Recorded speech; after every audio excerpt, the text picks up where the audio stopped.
Larry Madowo aliamua kuandika ujumbe kwa ajili ya kampuni ya Meta kuwauliza sababu za wao kumfungia Maria Sarungi pamoja na Mange Kimambi Instagram zao, na lakini pia WhatsApp ya Mange Kimambi. Toka jana wakati nakupa taarifa hizo, Larry Madowo alikuwa ameweza kudhibitisha kwamba Meta hawajamjibu, hawajamwambia chochote kwa nini walikuwa wamefungia akaunti hizo mbili za hawa wanaharakati wawili kutoka Tanzania.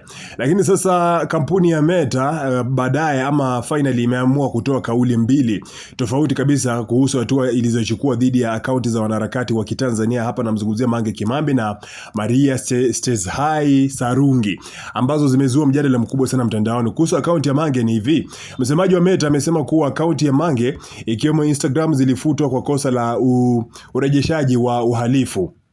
Yaani akibainisha kuwa kampuni hiyo ina sheria kali kuhusu maudhui yanayoruhusiwa na yanayokatazwa. Kwa hiyo kwa kuwa walimshamfungia ile akaunti ya kwanza, haruhusi kumiliki akaunti nyingine inayofanana na ile. Hivyo sababu hiyo ndio sababu ambayo imefanya wamemfungia na hii mpya pia. Lakini swali ni je, vipi kuhusu akaunti yake ya Wananchi Forum?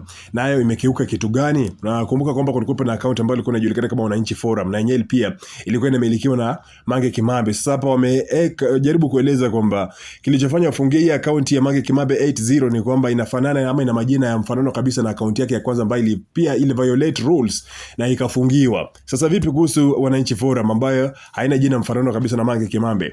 Hasa Meta imesisitiza kuwa hata kuzitengeneza akaunti mpya zinazofanana na zile ambazo zilifutwa ikiwa akaunti za awali ziliondolewa kwa kukiuka viwango vya jumuiya. Kauli ya Meta ni hivi: akaunti hizi za Instagram ziliondolewa kwa kukiuka sera zetu za urejeshaji wa uhalifu. Haturuhusu watu kuunda akaunti mpya zinazofanana na zile tulizoziondoa hapo awali kwa kukiuka viwango vyetu vya jumuiya. Lakini kuhusu akaunti ya Maria Sarungi ni hivi: kwa upande wa mwanaharakati Sarungi ni kwamba Meta imesema hatua iliyochukuliwa si kufutwa bali ni kupunguza ufikiaji wa akaunti yake nchini Tanzania, na kwamba hatua hiyo imefanyika baada ya amri ya kisheria kutoka TCRA, msimamizi wa mawasiliano nchini. Kauli ya Meta ni hivi: kufuatia amri ya kisheria kutoka wasimamizi wa Tanzania TCRA, tumepunguza ufikiaji wa akaunti hii ya Instagram nchini Tanzania kutokana na mahitaji ya udhibiti.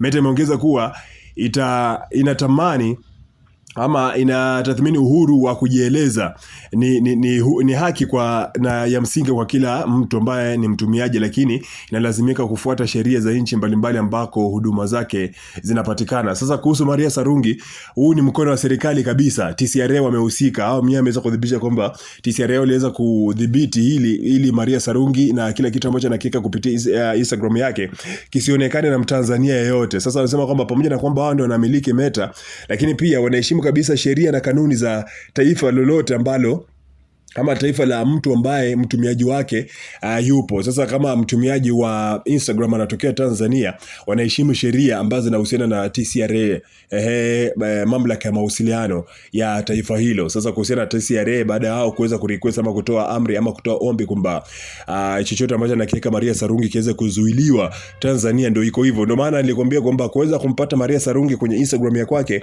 vitu viwili vinahusika: uwe nje ya Tanzania ama ukiwa ndani ya Tanzania uwe na VPN ambayo itakuwezesha kuweza kubadilisha location yako. Geographical location ndio inakutofautisha na Watanzania wengine. Sasa kuhusiana na Meta, hata jua kabisa kwamba unajaribu kumtafuta ama kufuatilizia Maria Sarungi ukiwa Tanzania. Ndio sababu ambazo Meta wamezitoa, ambazo ndio kampuni ambazo zinamiliki Instagram, Facebook, lakini pia wanamiliki mitandao wa WhatsApp. Sasa hii ni kwa mujibu wa Larry Madowo baada ya kuweza kufanya tathmini yake kuwauliza Meta, na mwisho wa siku ndio kama hivyo.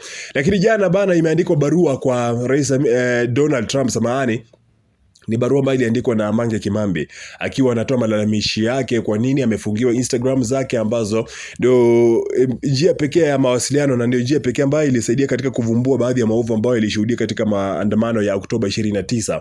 Sasa akawa anahisi kwamba sio fair, akawa anamuomba Donald Trump aweze kuingilia kumsaidia kuweza kurudisha akaunti zake, na akawa anatoa sababu ya kwa nini akaunti hizo zinahitaji kurejeshwa. Nipe maoni yako pale chini kwenye uwanja wa comment.